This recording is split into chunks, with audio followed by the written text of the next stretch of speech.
Nebraska faces off against Kansas State. Nebraska, mighty team. They were undefeated at one point this season, and then they faced Creighton. That game obviously did not go the way they wanted to, so that was a little bit unfortunate. However, I still think this Nebraska team is better than the Nebraska teams that we've seen in the past. Fred Hoiberg has his team looking pretty good. Their offensive rating and their defensive rating are more similar this year. I think that's been huge for them. They haven't been as good on offense as they have a few other times throughout Fred Hoiberg's career, but the defense is up there as well, which is really, really helping them.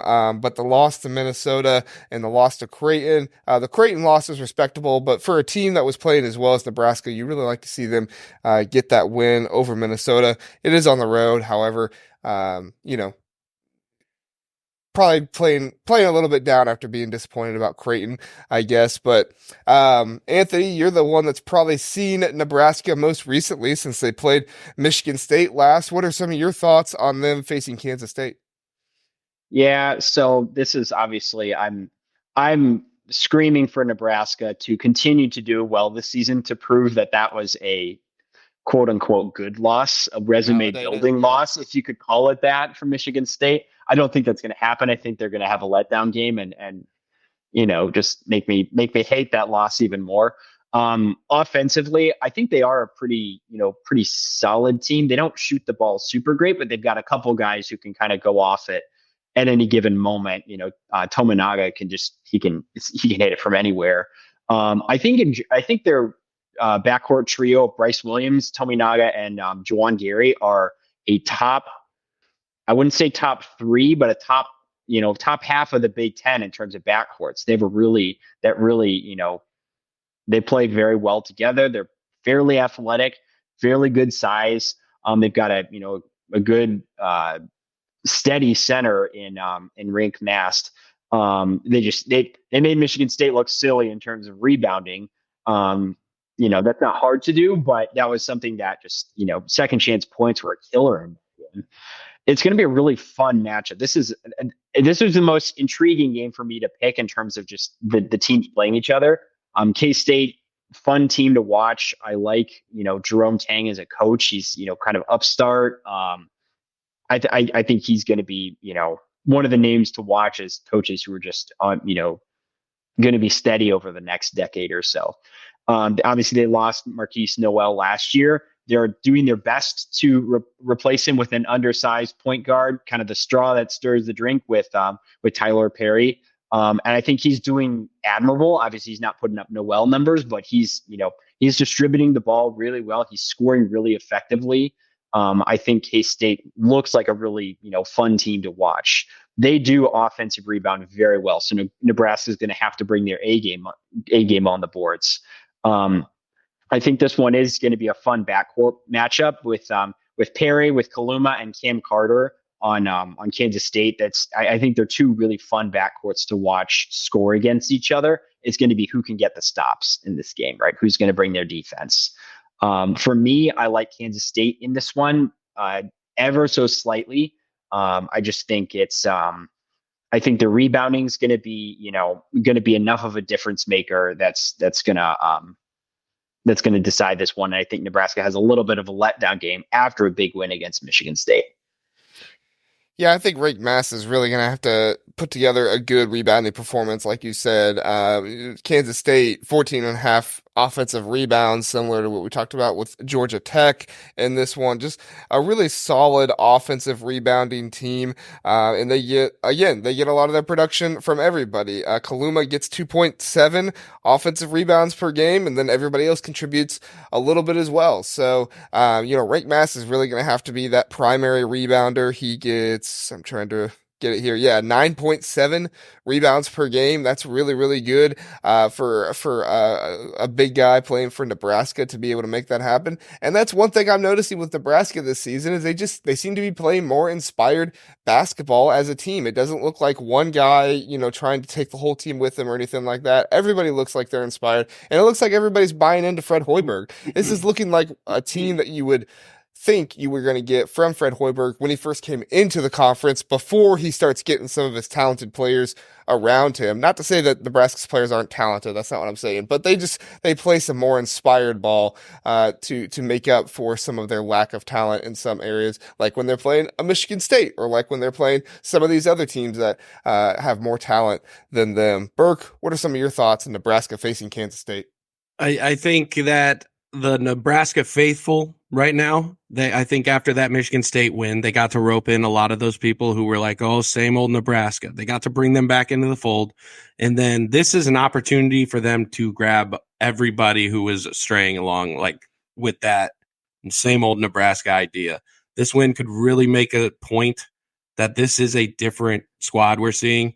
I truly believe, honestly, all the talk has always been Kasey, when discussing Nebraska, but I think the front court is vastly slept on. With Josiah Alec going down, oddly enough, I think their best five are now on the floor. With Juwan Gary stepping into that starting role to fill that void. He was my personal pick for like Big Ten Sixth Man of the Year right now. He's been just such a dominant force for them off the bench and such a nice piece, which I mean, having that in your pocket is always great, but he's absolutely earned every one of these starting minutes he's going to get. And I'm excited to see what he can do with them.